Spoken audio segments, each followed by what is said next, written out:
যদি নতুন স্টাফ না আসে তাহলে আমরা জানি না কতদিন এইভাবে চালাতে পারবো।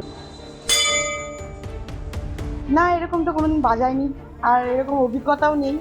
আর কালকে হঠাৎ দুজন গ্রুপ ডি ছিলেন, ওনারা সুপ্রিম কোর্টের অর্ডারে চলে গেছেন। দুদিন আগেও সবকিছুই ছিল স্বাভাবিক, কিন্তু 24 ঘন্টা আগে সব যেন উলট পালট হয়ে গেল। আজ স্কুলের ঘন্টা পড়লো ঠিকই, কিন্তু সেই কাজ করতে হলো ক্ল্যারিক্যাল পোস্টে কর্মরত একজনকে। বৃহস্পতিবার দেশের সর্বোচ্চ আদালত 2016 সালের এসএসসির পুরো প্যানেল বাতিল করেছে। আর এর প্রভাব পড়েছে রাজ্যের একাধিক বিদ্যালয়গুলিতে। কোথাও বহু সংখ্যায় শিক্ষক শিক্ষিকার চাকরি চলে গিয়েছে, কোথাও আবার অশিক্ষক কর্মীদের ছাড়তে হয়েছে স্কুল। একই ছবি রায়গঞ্জের উদয়পুর বালিকা বিদ্যানিকেতনে। এই বিদ্যালয়ে মোট 2জন গ্রুপ ডি কর্মী ছিলেন। বৃহস্পতিবারের সুপ্রিম রায়ে বাতিল হয়েছে তাদের চাকরি, ফলে তারা স্কুল ছেড়ে দিয়েছেন।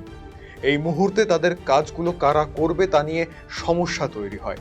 শুক্রবার বিদ্যালয়ে গিয়ে দেখা গেল শিক্ষিকা এবং ক্ল্যারিক্যাল পোস্টে কর্মরতরা ভাগ করে নিয়েছেন সেই কাজগুলি। ক্ল্যারিক্যাল পোস্টে কর্মরত রুমি সিনহা বলেন, তিনি বিদ্যালয়ে ঘন্টা বাজালেন। আগে এই কাজ কখনো করতে হয়নি, কিন্তু এই অস্বস্তিকর পরিস্থিতিতে সবটা অ্যাডজাস্ট করতে হচ্ছে। যথেষ্ট সমস্যা হচ্ছে, ওদের কাজগুলো করতে গিয়ে নিজের কাজগুলো বাকি থেকে যাচ্ছে। না, এরকম তো কোনোদিন বাজায়নি, আর এরকম অভিজ্ঞতাও নেই। আর কালকে হঠাৎ দুজন গ্রুপ ডি ছিলেন, ওনারা সুপ্রিম কোর্টের অর্ডারে চলে গেছেন। কাজে বাজাতে হচ্ছে অ্যাডজাস্ট করে, কোনো সময় আমি, কোনো সময় অন্য কেউ, অন্য কোনো টিচার, এভাবে করেই চলছে এখন স্কুলটা।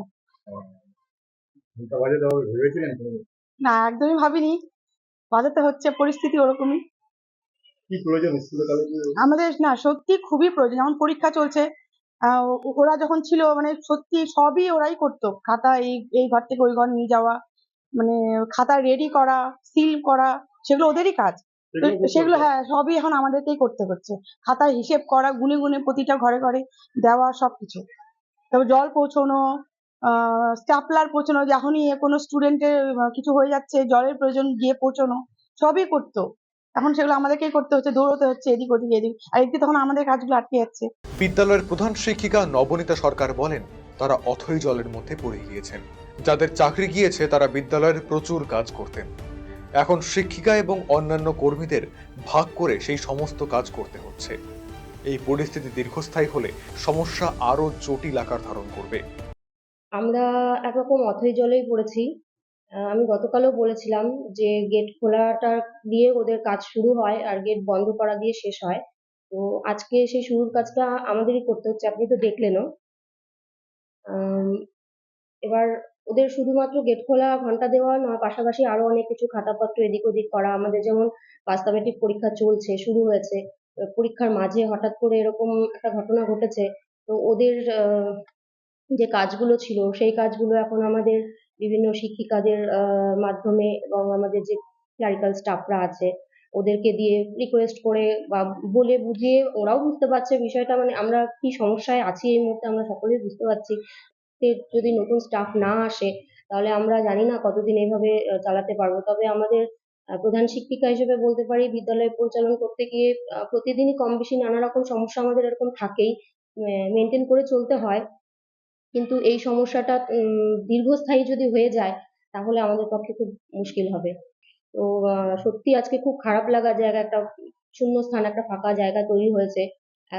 দুজন স্টাফ, তাদের সঙ্গে আমি 6 বছর ধরে কাজ করেছি, ওদেরকে সমস্ত রকম ভাবে সহযোগিতা ওদের কাছ থেকে পেয়েছি, ওদেরকে যখন যা বলেছি সেরকম ভাবে কাজ করেছে। কিন্তু আজকে হঠাৎ করে এই শূন্যতাটা গতকাল থেকে সৃষ্টি হয়েছে, এটা মেনে নিতে খুব ভীষণই কষ্ট হচ্ছে। আরসিটিভি সংবাদ, রায়গঞ্জ।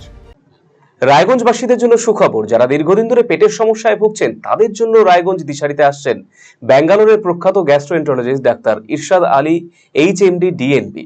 এখন থেকে প্রতি মাসে নির্দিষ্ট দিনে ডাক্তারবাবুকে দেখাতে আজই যোগাযোগ করুন দিশারি হেলথ কেয়ার, উকিলপাড়া, রায়গঞ্জ শাখায়। যোগাযোগ করুন 7477785509 এই নম্বরে এবং 7477785512 এই নম্বরে।